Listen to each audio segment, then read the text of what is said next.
여러분 반갑습니다. 일주일 잘 보내셨습니까? 그동안 좀 가물었다가 좀 단비가 옵니다. 그죠? 비가 최근에 별로 안 왔는데 오늘 이제 비가 제법 와서 해갈이 좀 되는 것 같습니다. 저희가 팔정도에 대해서 공부를 하고 있는데 저번 시간에 저희가 좀 하다가 말았죠. 그죠? 팔정도 중에 이제 바른 마음 챙김, 정념과 여덟 번째 정정에 대해서 오늘 한번 공부하는 시간을 갖도록 하겠습니다. 이 팔정도라는 것 자체가 이 괴로움을 소멸시키기 위한 방법론, 수행법이라고 할 수가 있죠. 이게 바로 8가지로 구성이 되어 있고, 이 8가지가 모두 잘 갖춰져야지 사실은 바른 수행이 되는 겁니다. 여러분들, 뭐 경전에서도 나오지만, 어떤 사람이 수행을 하더라도, 부처님이 계시든 안 계시든, 팔정도를 제대로 수행을 한다면, 그러면 거기서는 괴로움을 완전히 뿌리 뽑은 깨달은 존재가 나올 것이고, 팔정도를 제대로 실천하지 않는다면, 실천하지 않은 만큼, 사실 이 수행에 뭔가 구멍이 생기고, 문제가 생기게 될 수밖에 없다는 것이 바로 부처님의 가르침입니다. 어떻게 보면 이 팔정도가 불교 수행의 스탠다드라고 할 수가 있습니다. 이제 그 중에 7번째 요소가 정념입니다. 바른 마음 챙김입니다. 앞에서 조금 얘기했지만 이 바른 마음 챙김, 원어로 삼마사티라고 합니다. 삼마사티. 흔히 우리가 마음 챙김이라고 표현하기도 하고, 또 영어로는 마인드풀니스라고 하기도 합니다. 보통 이제 마인드풀니스를 그냥 번역한 게 마음 챙김을 하는 것 같아요, 보면. 사실 마음 챙김이라는 단어가 요즘은 좀 익숙해지지만 한국어로는 이게 도대체 마음을 뭘 챙긴다는 건가? 우리가 집에 갈 때 물건을 챙기고 우리가 돈을 챙기고 이런 건 되지만 마음을 챙긴다는 게 사실은 시간적으로 와닿는 번역은 아닌데, 아마 영어 번역에서 조금 힌트를 얻어서 아마 마음 챙김이라고 이렇게 단어를 만든 것 같은데, 어쨌든 마음 챙김 또는 마인드풀니스라는 단어가 곳곳에 많이 쓰입니다. 이거는 불교 이제 용어가 아니라 요즘 일반적인 멘탈 케어나 또는 뇌과학이나 이런 영역에서도 굉장히 많이 쓰이는 용어가 됐습니다. 근데 사실 이 마음 챙김이라는 것은 원래 불교에서 나온 용어인 거죠. 사띠라고 하는 것에 바로 번역이 바로 마음 챙김, 마인드풀니스입니다. 근데 보통은 마음 챙김을 잘 이해하지 못하는 경우가 많아요. 마음 챙김을, 이 단순한 알아차림이라고 보통 이해를 많이 합니다. 그래서 보통 마음 챙김 수행을 한다고 하면, 몸의 동작을 알아차리고, 마음을 알아차리고, 또는 걷는 발걸음의 느낌을 알아차리고, 어쨌든 간에 알아차린다는데 보통 의미에 초점이 맞춰져 있습니다. 그래서 그걸 알아차림이라고 번역하기도 하고, 때로는 책임이다 이렇게 번역하기도 하고, 어쨌든 간에 주로 어떤 대상을 알아차리는 것, 이것을 가지고 마음 챙김을 한다라고 얘기를 많이 합니다. 근데 사실 이 마음 챙김을 그렇게 이해하면 정말 원래 담고 있는 의미에서 너무 많은 부분이 빠져버린 겁니다. 마음 챙김이라는 것은 단순한 알아차림이 아닙니다. 마음챙김은, 이, 알아차림 그 이상의 의미가 있습니다. 보통 알아차림이 그냥 마음챙김이라고 한다면, 예를 들면 그런 경우가 있죠. 이 도둑이 어떤 부잣집에 밤에 몰래 침입을 해서 물건을 훔치려고 한단 말이죠. 그럼 도둑이 어떻게 하겠어요? 정신을 바짝 차리고 내 발걸음을 알아차리면서 조금 더 뭐랄까 이제 소리를 안 내려고 하면서 살금살금 움직이잖아요. 그죠? 얼마나 내 자기 몸에 대한 알아차림이 강한 상태예요. 그죠? 소리를 조금 더 내지 않으려고. 그리고 조금 더 내가 소리를 안 내서 내가 들키지 않도록 하기 위해서 얼마나 애쓰니까. 그리고 내 모습이 최대한 보이지 않도록 그렇게 엄청 자기 자신의 어떤 동작을 알아차리잖아요. 그죠? 그렇게 잘 알아차리면서 이제 물건을 훔치는 거예요. 금고를 털고. 금고를 털 때도 마찬가지입니다. 영화 같은 데 보면 그러더만요. 보니까 청진기 같은 거 다 갖다 대고 돌리면서, 그죠? 똑똑똑똑 하면서 이제 소리가 달라지는데 탁 이제 그걸 알아내서 이렇게 번호를 알아냈잖아요. 정신을 바짝 차리면서 근거 번호를 알아내려고 하는 거죠. 그렇게 해서 이제 그 금고를 알아내서 그 금고를 열어서 이제 자기 뭐 귀중품이나 돈을 훔치는 거죠. 근데 이게 만약에 그냥 단순하게 마음 알아차리는 것이 마음 챙김이라면 이 도둑은 엄청난 강력한 마음 챙김을 실천하는 거죠. 그죠? 마음 챙김을 참 잘한다 이래야 되는 거죠. 근데 실제로 그렇지 않죠. 그죠? 마음 챙김이라는 것은 항상 동반돼야 되는 게 뭐냐 하면 지혜가 동반돼야 됩니다. 바른 지혜가 동반돼야지 되는 것이 불교적인 마음챙김 사띠입니다. 사띠 마음챙김이라고 할 때는 항상 지혜가 동반돼야 됩니다. 지혜라는 게 뭐냐? 도둑이 이제 남의 물건을 훔치잖아요. 그죠? 남의 훔치는 것이 이게 나쁜 짓이라는 걸 알아야 되는 거야. 그러니까 그게, 남에게도 괴로움을 갖고 오고, 자신에게도 괴로움을 갖고 오는 그런 불선법이라는 걸 알아야 되는 거죠. 그게 나에게 괴로움으로 다가온다는 걸 알아야 되는 거야. 그리고 그런 것을 버리는 것이 오히려 내가 물건을 훔치는 것보다 자기 자신한테 이익이 된다는 걸 이해하고 있어야 되는 거야. 내가 하고 있는 행동이 이게 선법인지 불선법인지를 알아야 되는 거죠. 선법은 우리에게 행복을 갖고 오는 게 선법이죠. 불선법은 우리에게 괴로움을 갖고 오는 게 불선법입니다. 근데 그런 어떤 인과의 법칙을 알고 있어야 되는 거죠. 이 행동의 결과가, 행동이 나에게 또는 남에게 행복을 갖고 오는 것인지 아니면 오히려 괴로움을 갖고 오는 것인지를 정확하게 알아야 되는 거죠. 그게 바로 지혜인 겁니다. 선법과 불선법을 정확하게 알아야 되는 거죠. 어떤 행동이 나에게 행복을 갖고 오고 어떤 실천이 나에게 괴로움을 갖고 오는지를 알고 있어야 된다는 거죠.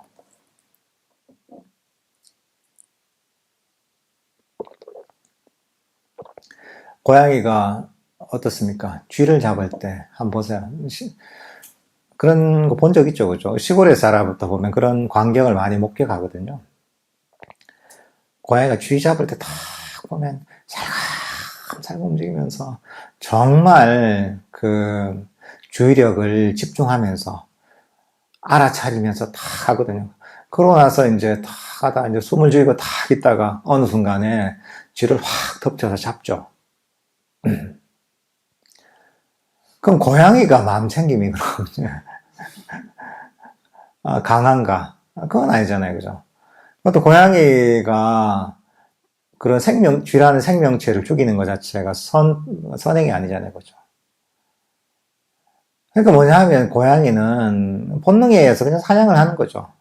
거기에는 지혜가 없는 거죠. 그러니까 고양이가 흔히 뭐 선가에서 그런 얘기를 합니다.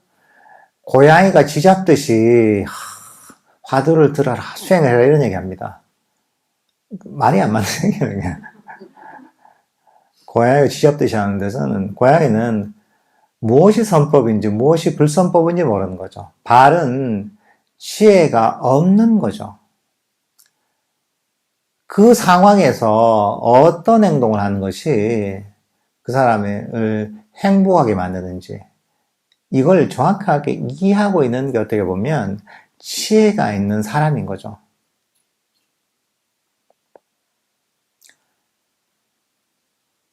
어떤 사람 그런 경우가 있다고 해요. 어느 뭐 그런 명상 컨퍼런스 같은 걸 하는데 본인은 이제 이 명상의 본질이 뭔지, 마음 챙김의 본질이 뭔지를 보여주려고 한번 계획을 했나 봐요. 그래서 계획을 하는데 해가지고 자기가 강연한 시간이요. 시간이 있는데 이제 다 이제 그 자기가 연단까지 걸어오는데 발의 느낌을 알아차리면서 한 10분 정도 걸린 거예요, 그게. 아무 말도 안 하고.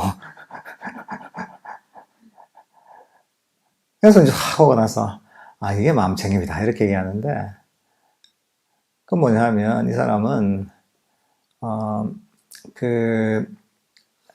마음 챙김이 무엇인지 모르는 거죠.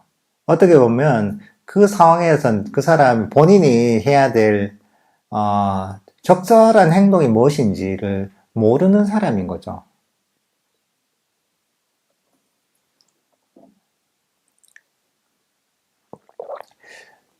그래서 사실 항상 마음 챙김에는 이런 지혜가 동반돼야 됩니다. 그래서, 뭐, 경전에서 쓰이는 용어로는, 싸띠 쌈빠졌냐라는 얘기가 그런 용어가 많이 쓰입니다. 싸띠 쌈빠졌냐가 뭐냐? 정념 정제요. 바른 마음 챙김과 바른 알미예요. 바른 알미란 게 뭐냐면, 지혜를 얘기하는 거예요. 그러니까 아까도 얘기했지만 사띠와 지혜, 마음 챙김과 지혜는 항상 동반되어 있어야 되는 겁니다. 이건 절대로 떨어질 수가 없는 거죠. 그래서 사띠만 얘기하더라도 항상 여기에는 지혜가 포함되어 있구나 라고 우리가 이해를 해야 되는 겁니다.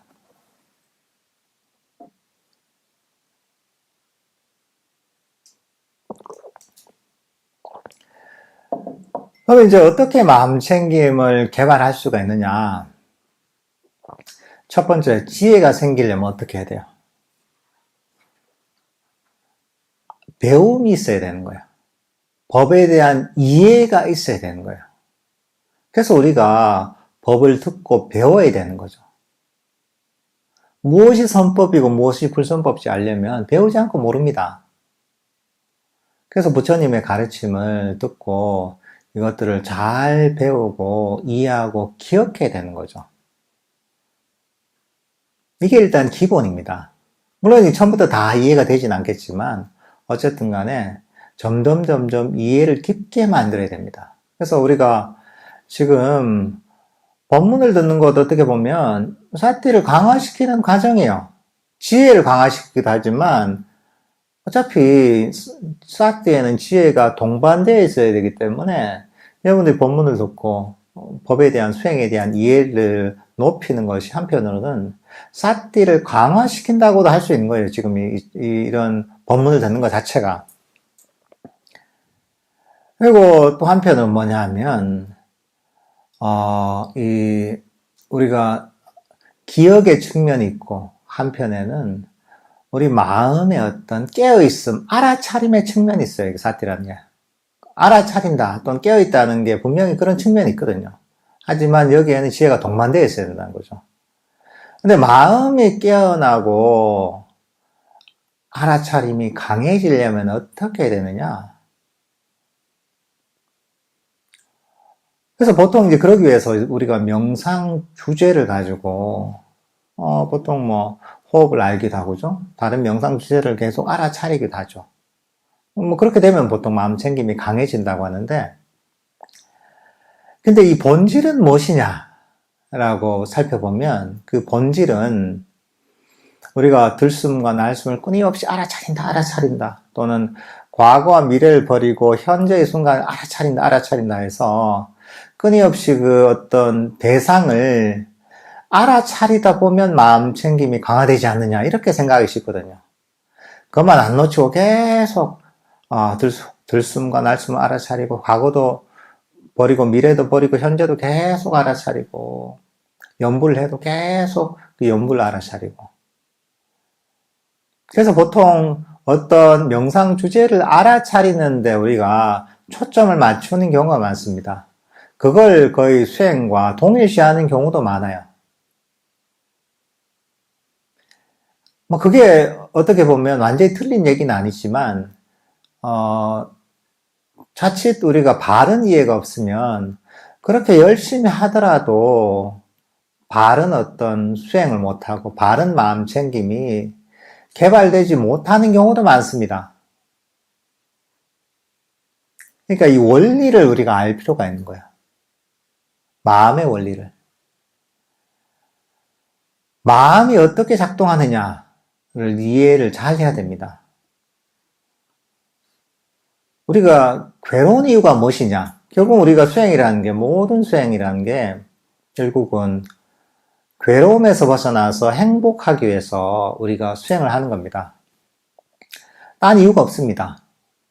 그러니까 어떤 걸 하든 우리가 수행이라고 한다면 괴로움을 없애주고 우리를 평화롭고 행복하게 만들어줘야 되는 거야. 근데 보통 우리가 괴로운 게 왜 괴롭다 그랬습니까? 바로 더하는 욕망 때문에, 가래 때문에 괴롭다고 했죠. 탐진치 때문에 괴롭다고 했죠. 근데 이 괴로움의 본질을 조금 더 깊이 분석해 들어가 보면 왜 그런 것이냐? 이 본질은 무엇이냐면 마음이 끊임없이 달리는 상태요. 우리가 뭔가 원하면 어떻습니까? 욕망의 대상을 향해 달려갑니다. 우리가 불만족을 가지고 싫어하면 어떻게 돼요? 현재 이 순간에 도망가서 딴 데로 뭐 공상으로 빠지거나 졸음으로 빠지거나 이렇게 됩니다. 딴 데로 도망가요. 마음이 이 순간에 멈춰 있지 않고 끊임없이 달리는 상태요.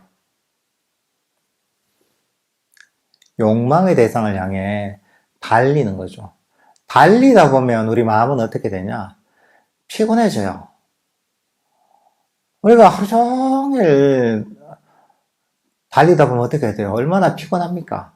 마음도 똑같은 거예요. 우리 마음도 끊임없이 달리다 보면 마음이 피곤해지고, 이게 사실 괴로움이에요. 끊임없는 마음의 요동이 결국은 가장 본질적인 괴로움이라고 할 수가 있는 거예요, 이게. 근데 그 형태가 굉장히 다양한 형태로 우리가 표현되고 우리가 그걸 우리에게 감지가 되는 거죠. 우리 마음은 끊임없이 달릴 때 마음이 지치고 피곤해지고 정신적 에너지가 고갈돼요. 이게 괴로움이에요. 근데 그렇기 때문에 우리가 괴로움에서 벗어나서 끊임없이 고갈되는 정신적 에너지를 충전시키려면 어떻게 되느냐? 마음을 멈춰야 되겠죠, 그죠? 달리는 마음을 편안하게 멈추기 위해서 우리가 들숨과 날숨이라는 명상 주제를 아는 거예요. 과거도 버리고 미래도 버리고 마음을 현재에 멈추는 게 바로 달리던 마음을 멈추기 위한 거예요. 우리가 어떤 지혜로서, 아, 이거 무상하다, 고다, 무하다 보면서 번뇌를 버리잖아요? 그 이유도 뭐냐 하면, 달리던 마음을 멈추고 쉬기 위한 거예요. 마음이 멈추고 쉬게 되면 어떻게 되느냐? 우리의 정신적 에너지가 점점 충전이 됩니다. 마음이 깨어납니다. 마음이 깨어나다 보면 이 마음이 점점 밝아지고 강력해집니다. 여기서 내면의 행복감이 생깁니다. 바로 이런 과정 자체가 마음 챙김이 강력해지는 과정입니다. 마음이 깨어나고 밝아지고 강력해지고 예리해지고 또 여기서 행복감이 생기는 거죠. 이 과정 자체가 바로 마음 챙김이 강화되는 과정입니다. 그리고 이 과정에서는 항상 지혜가 동반돼야 되는 거죠. 어떻게 마음을 훈련시켜야 되는지, 어떻게 수행을 해야 되는지를 정확하게 이해해야 되잖아요. 그죠? 바른 지혜가 없으면 어떻게 됩니까? 바른 지혜가 없으면 우리는 끊임없이 대상을 향해 달리게 되는 거죠. 때로는 의지를 가지고 끊임없이 더 잘하려고 하는 거죠. 사실은 의지가 바로 욕망의 근원이라고 할 수가 있어요. 그리고 에고가 바로 의지를 통해 반영되는 겁니다. 근데 바른 이해, 지혜가 없으면 보통 사람은 의지를 가지고 끊임없이 더 하려고 한단 말이죠. 수행을 해도 아나빠나사티를 해도 끊임없이 뭔가 더 얻으려고 하고 더 잡으려고 하고 더 잘하려고 한단 말이죠. 그러다 보면 똑같이 욕망의 대상을 향해 달려가게 되는 거죠. 대상만 달라지는 거죠. 수행을 안 할 때는 세속적인 대상이었다면 수행을 할 때는 어떤 수행의 대상을 향해 그걸 움켜쥐려고 그걸 얻으려고 달려가게 되는 거죠.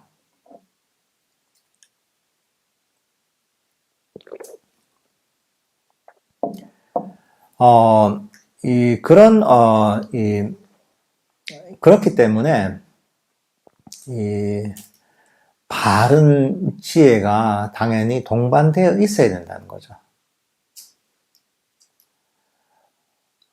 이 마음 챙김이라는 이 자체가 이런 식으로 개발될 수 있는 겁니다.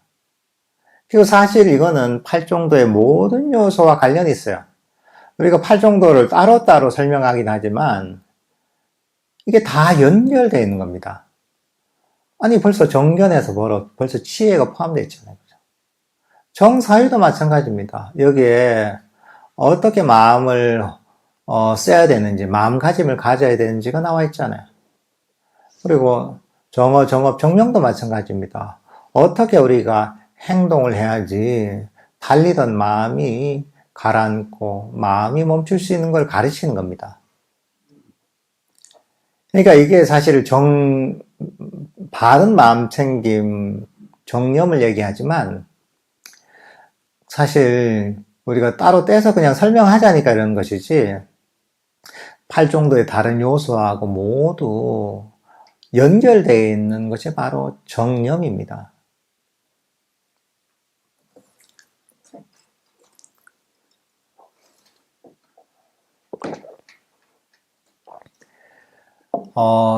이 마음이 그렇게 해서 이제 고요하게 멈추고, 그래서 정적 에너지가 충전되고, 마음이 강력해지고, 깨어나고,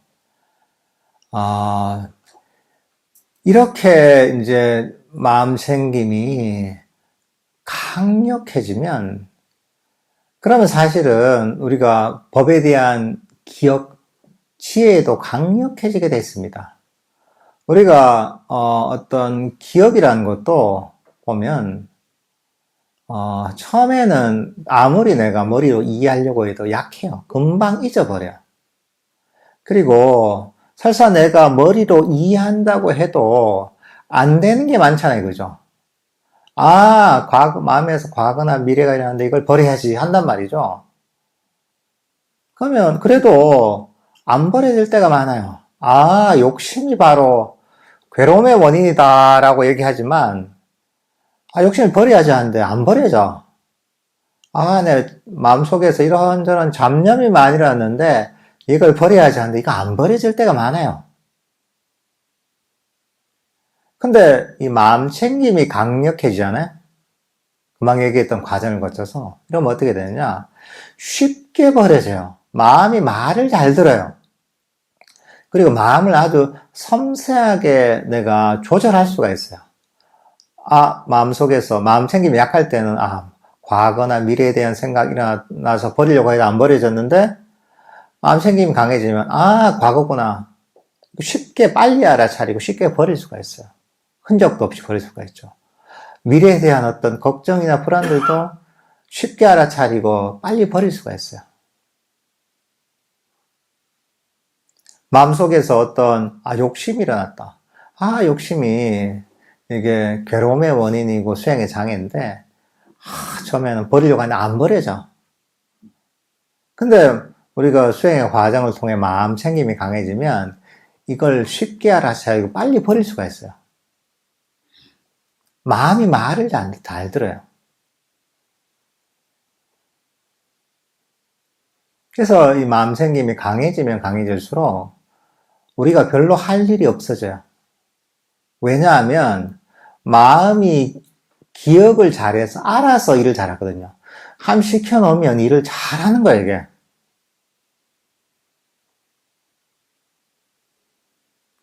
여러분 어떤 회사를 하나 운영한다 이럴 때 그 직원이 처음에는 처음 오니까 어리버리해요, 그죠? 막 실수도 하고 얘기를 해도 엉뚱하게 일 처리를 하고 또 금방 까먹고 일을 시켜도 그러다가 이 직원을 잘 훈련시킨단 말이죠. 시행착오의 과정을 거쳐서 직원이 이제 일도 잘 제대로 파악을 하고 이제 적응을 하고 이제 업무를 잘 하게 되잖아요. 그럼 어떻습니까? 그 뒤로부터는 별로 신경 쓸 게 별로 없잖아요. 지시만 해놓으면 알아서 그 직원이 일을 하잖아요. 그러면 일 시키는 사람 입장이 편안하죠. 그전에는 하나하나 간섭해가면서 가르쳐가면서 일을 해야 되는데 어느 정도 일을 잘 하는 그때부터는 별로 어려운 게 없죠. 시켜놓으면 되는 거죠.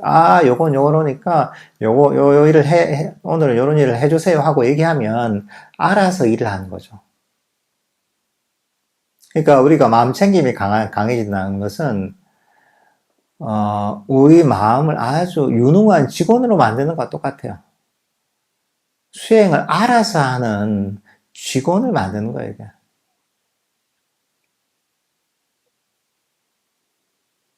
요즘 AI에서 무슨 에이전트 AI 이런 거 얘기하대, 그죠? 알아서 보면 잘 일을 하도록 자동화를 시킨다고 하잖아요, 이런 걸. 그런 거와 마찬가지죠. 우리 마음도 그게 가능한 겁니다. 그래서 사실 수행이라는 게 어떻게 보면 수행이 깊어지면 깊어질수록 마음을 훨씬 더 섬세하게 다뤄야 되고 어떻게 보면 더 어떤 이 틈 없이 아주 철저하게 어떻게 보면 마음을 트레이닝을 해야 되거든요. 근데 우리가 그걸 다 신경 써야 되고 다 통제해야 된다고 하면 힘들어서 어떻게 살아요, 이게. 이거 밖에 사는 것도 힘들어 죽겠는데. 수행까지 그래. 힘들면 안 되잖아요. 근데 이 수행은 그렇게 가지 않은 이유가 뭐냐면 마음 챙김이라는 우리 마음의 특별한 기능을 활용하기 때문에 그렇기 때문에 수행이 깊어지면 깊어질수록 오히려 우리가 할 일이 없어지는 거예요.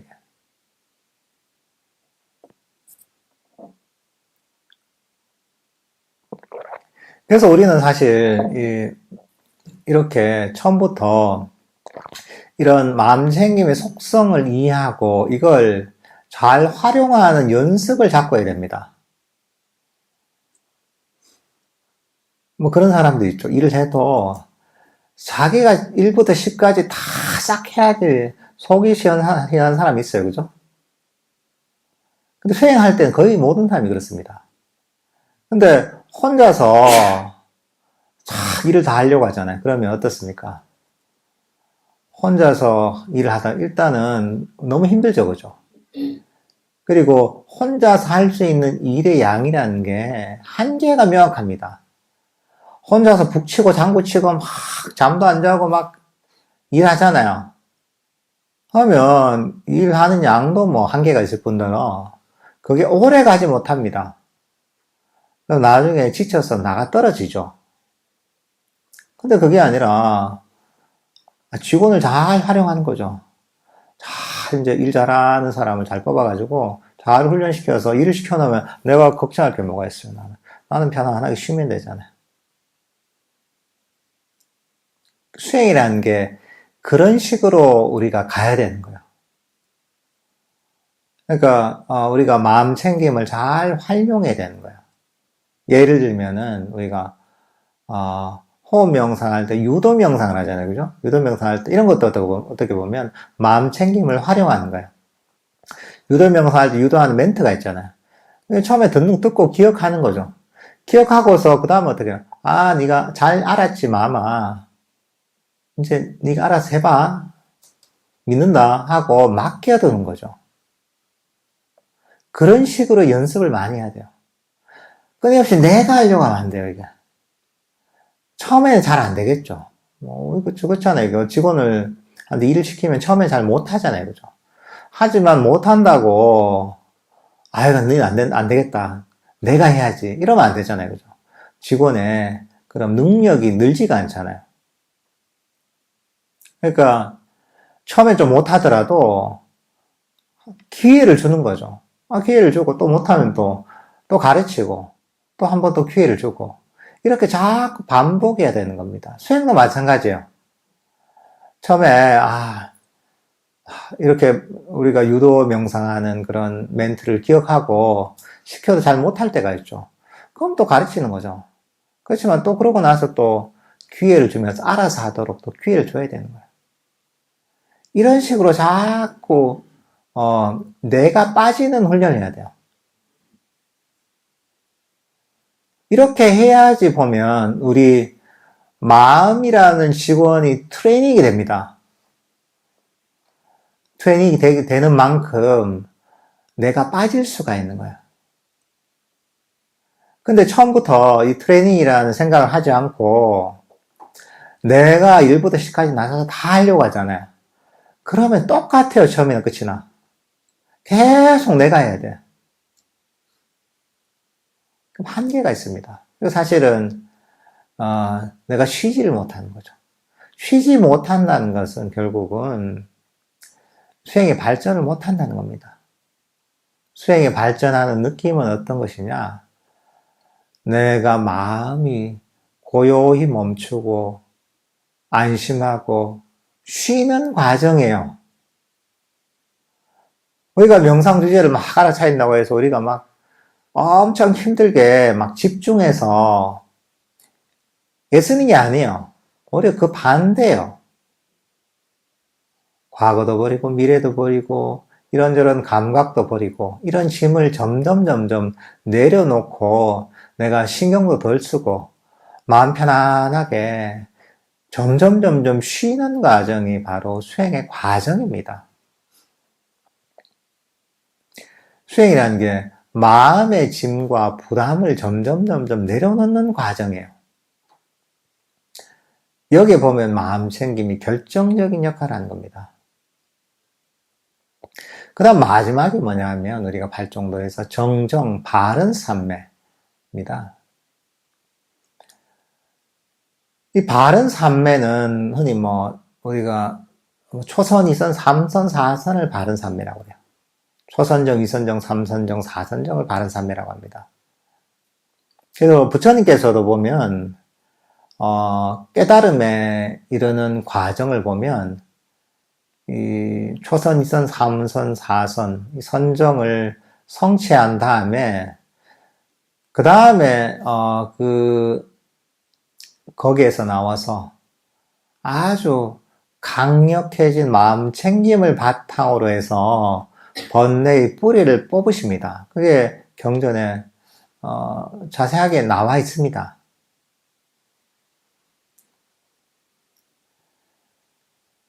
그런 것처럼 사실은 이 정정이라는 게 깨달음에 이르는 필수 요소입니다.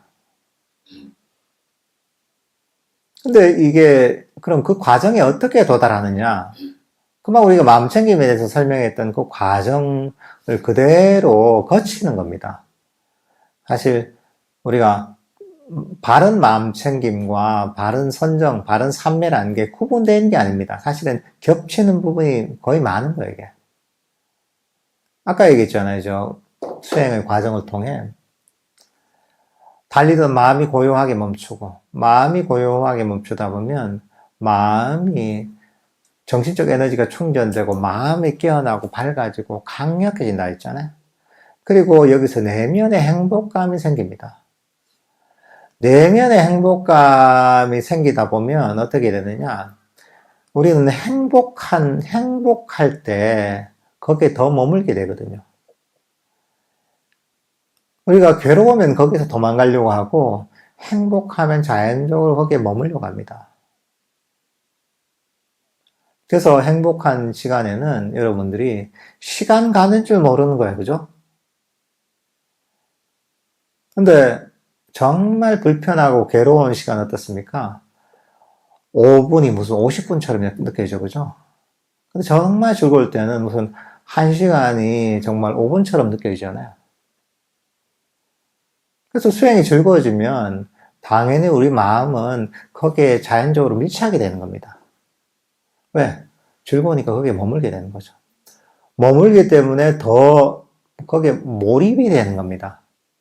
그럼 마음은 더욱더 멈추게 되는 거예요.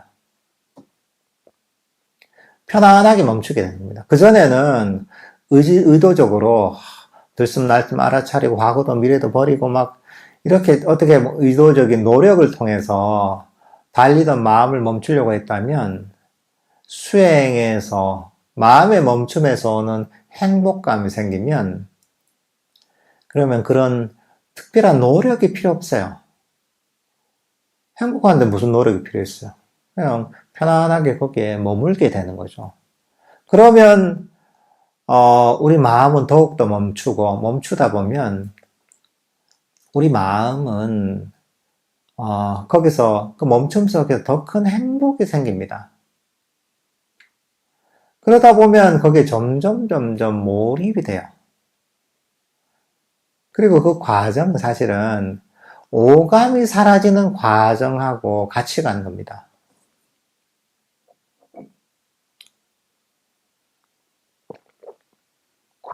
사실 5가지 감각이라는 것은 우리 마음의 소음과 같은 겁니다. 감각이 우리를 시끄럽게 만드는 거예요. 근데 우리가 이 명상 주제를 알아차리잖아요. 들숨과 날숨과 호흡 명상을 알거나 또는 지혜로서 번뇌를 버리다 보면 그러다 보면 오감의 영역이 점점 사라지기 시작합니다. 가만히 앉아서 눈을 감으면 보이는 게 살아있잖아요. 그죠?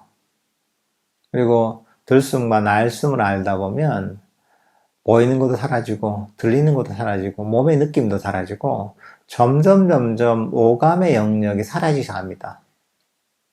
우리가 관심을 가지지 않는 것은 사라지게 돼 있어요.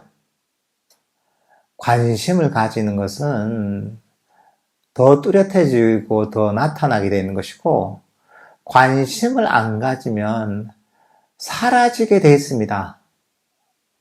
인간관계도 한번 보세요. 친구 관계도 연락을 계속 안 하고 안 보고 하면 어떻게 돼요? 그 친구는 사라지게 돼 있어요. 관계에서 완전히 사라지는 거예요.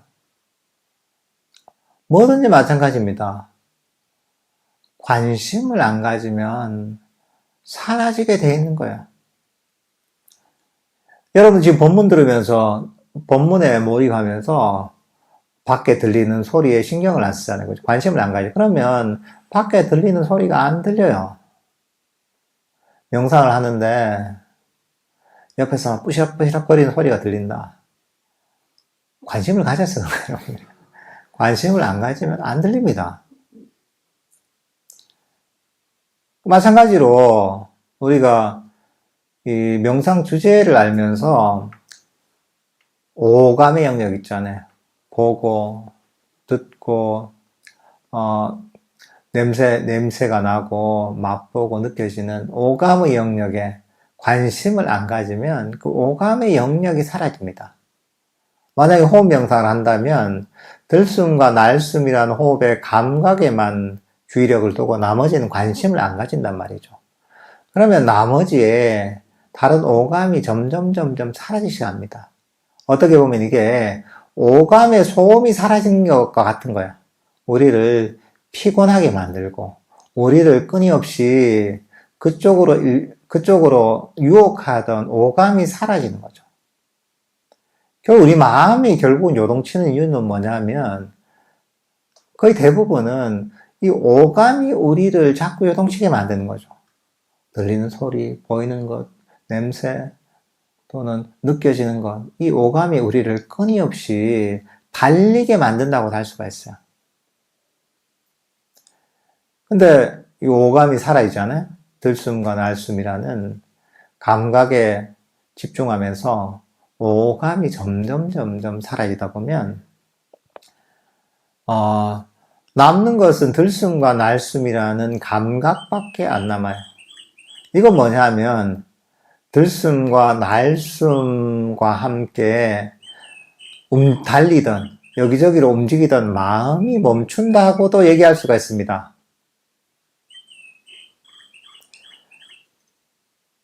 마음이 멈추면 여기서 아까 했잖아요. 마음이 강력해지고 깨어나고 밝아지고 여기서 행복감이 생기잖아요.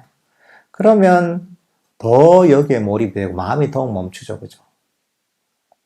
들숨과 날숨이 처음에는 그냥 무미건조한 느낌이었다면 시간이 지나면서 들숨과 날숨을 통해 마음이 멈추면서 들숨과 날숨을 아는 것 자체가 굉장히 즐거워지게 됩니다. 즐거워지면 더욱더 거기에 머물기가 쉬워지고 더 몰입이 되죠. 그죠? 그러면 다른 감각들은 더욱더 사라지죠. 다른 감각들에 대한 관심은 더욱 없어지죠. 그러다 보면 어느 순간에 오감의 영역이 완전히 사라질 때가 그런 어떤 현상이 생깁니다. 오감의 영역이 사라지면 몸이 사라지는 거죠. 주위의 모든 어떤 감각들이 사라지는 거죠. 그러면 순수한 마음의 영역만이 남게 됩니다. 그러니까 우리가 보이고 들리고 맛보고 냄새가 나고 느껴지는 이 감각이 다 싹 순식간에 사라지잖아요. 수행의 과정을 통해.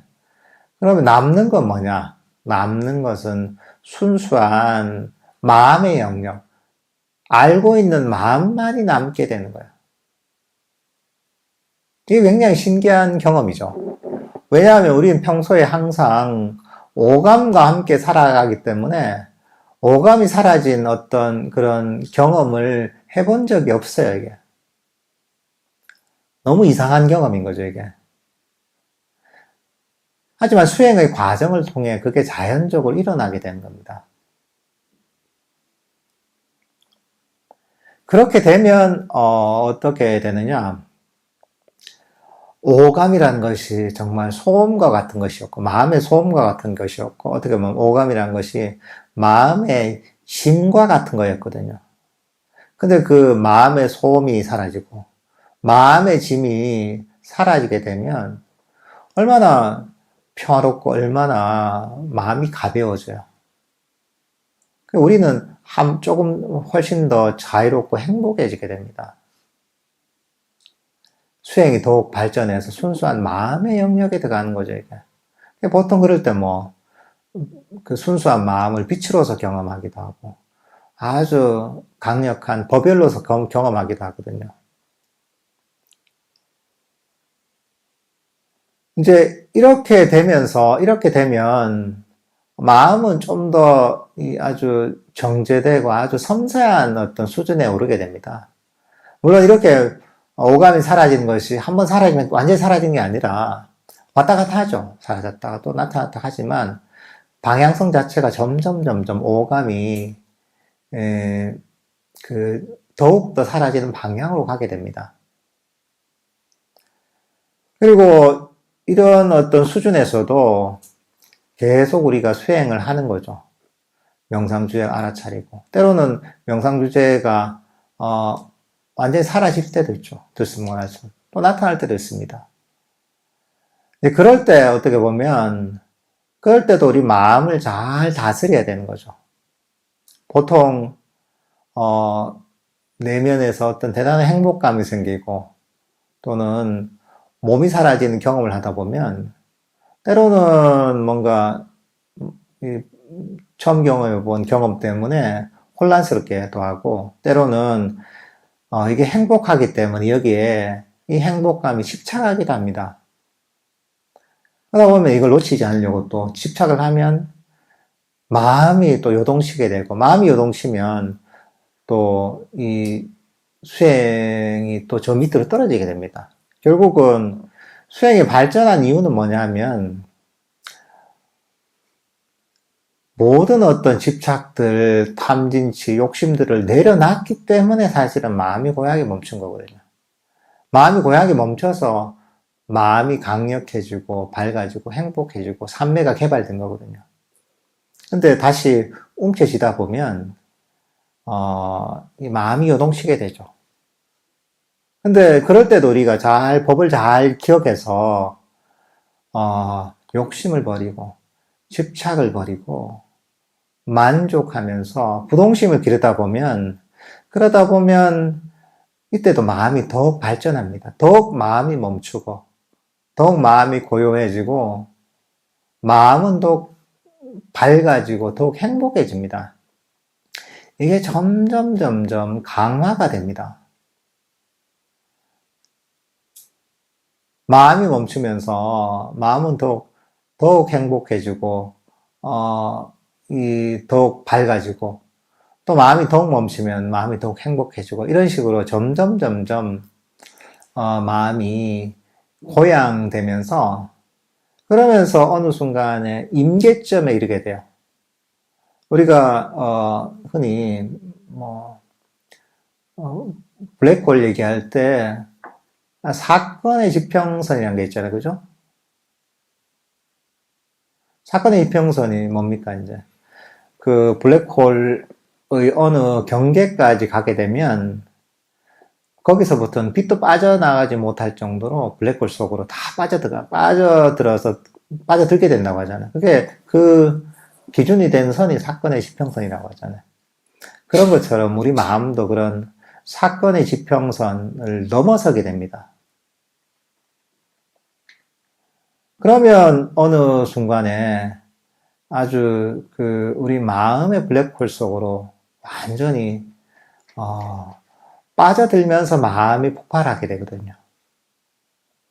이게 어떻게 보면 선정에 드는 과정이에요. 이 선정에 들게 되면 그전에도 어떤 오감의 영역이 거의 사라졌지만 선정에 들게 되면 완벽하게 오감의 영역이 사라지게 됩니다. 그전에도 어떤 대단한 행복감이 있었지만 이때는 그것보다 비교할 수 없는 법열과 행복감이 생겨요. 마음도 훨씬 고요하게 멈춥니다. 그리고 어떤 놓아버림의 힘에 따라서 선정의 깊이도 달라져요.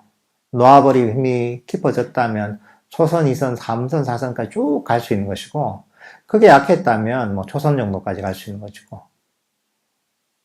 그러니까 이거는 우리가 어떤 그 속에서는 의지로 살 수 있는 게 아닙니다. 의지가 완전히 사라진 상태이기 때문에 그리고 아주 행복하고 마음이 완전히 멈춘 이런 법열의 상태가 바로 선정입니다, 이게. 그 수준에 따라서 초선, 2선, 3선, 4선으로 나뉘는 거죠. 그리고 이제 거기에 들어갔다가 이제 그 놓아버림의 힘이 다 소진이 되면 선정에서 나오게 되는데, 선정이라는 게 단순하게 어떤 우리가 대단한 행복감을 경험하는 데 있는 게 아닙니다.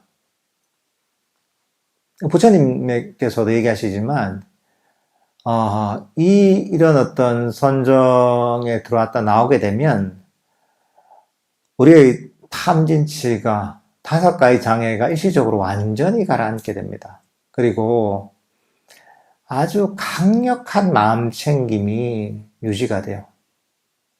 이 마음 챙김은 어느 정도 수준의 마음 챙김이냐면 번뇌 뿌리를 뽑아버릴 정도의 마음 챙김이 되는 거예요.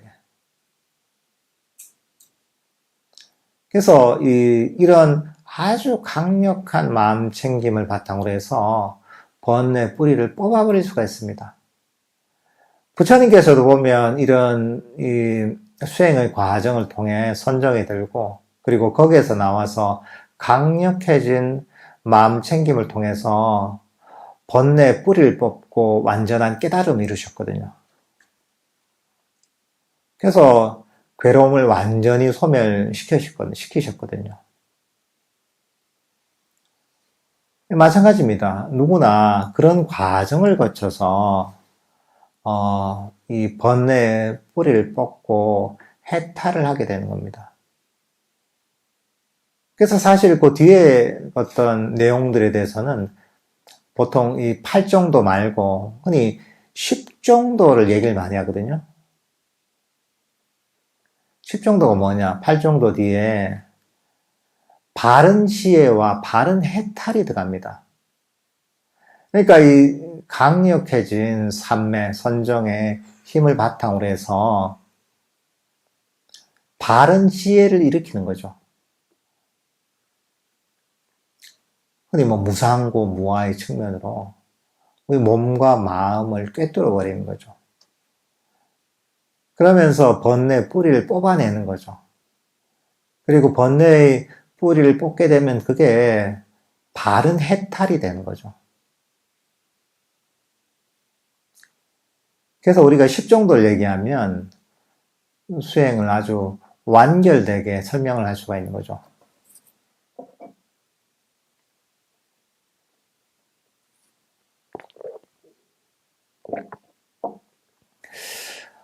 이렇게 저희가 이제 8정도에 대해서 한번 다 살펴봤는데요.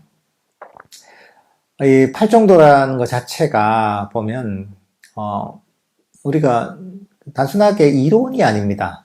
한번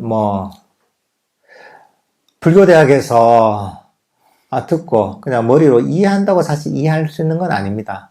물론 그런 이해도 필요하죠. 하지만 우리가 법회 시간에 계속 설명했듯이 이거는 아주 실천적인 수행법입니다. 일종의 마음의 운동법을 가르친 겁니다. 그러니까 이거는 운동은 어떻게 해야 돼요, 여러분? 기술을 배워서 반복적으로 연습해서 체득을 해야 되는 겁니다. 하나하나 기술을 다 체득을 해야지 그때서 수행이라는 게 이런 것이구나. 또는 그걸 통해서 체득을 해야지 제대로 된 우리가 결과를 얻을 수가 있는 겁니다. 그러니까 여러분들도 이 8정도를 잘 한번 이해해서 배운 대로 꾸준하게 연습을 해 보십시오. 그리고 여러분들이 어떤 수행법 또는 얘기를 듣더라도 항상 8정도의 기준을 가지고 우리가 판단을 해야 돼요. 살펴봐야 돼요. 그러니까 이 8정도의 기준을 가지고 그 기준에 미치지 못한다면, 이 기준과 다르다면 거기서 얘기하는 수행은 뭔가 문제가 있는 거예요. 사람들이 우리가 길을 잃지 않으려면 정확한 기준이 있어야 됩니다. 그런 기준이 없으면 우리가 아무런 판단을 할 수가 없어요. 그냥 얘기하면, 얘기가 그런갑다 하고, 저 얘기 들으면, 저 얘기가 그런갑다 합니다. 근데 우리가 정확한 기준이 있으면, 이 기준을 가지고, 어떤 얘기를 듣더라도, 어떤 수행법을 접하더라도, 그것을 정확하게 판단할 수가 있습니다. 그러니까 이런 부분들도 여러분들 잘 좀 명심하면서 공부를 하고 수행을 해 나가셨으면 좋겠습니다. 네.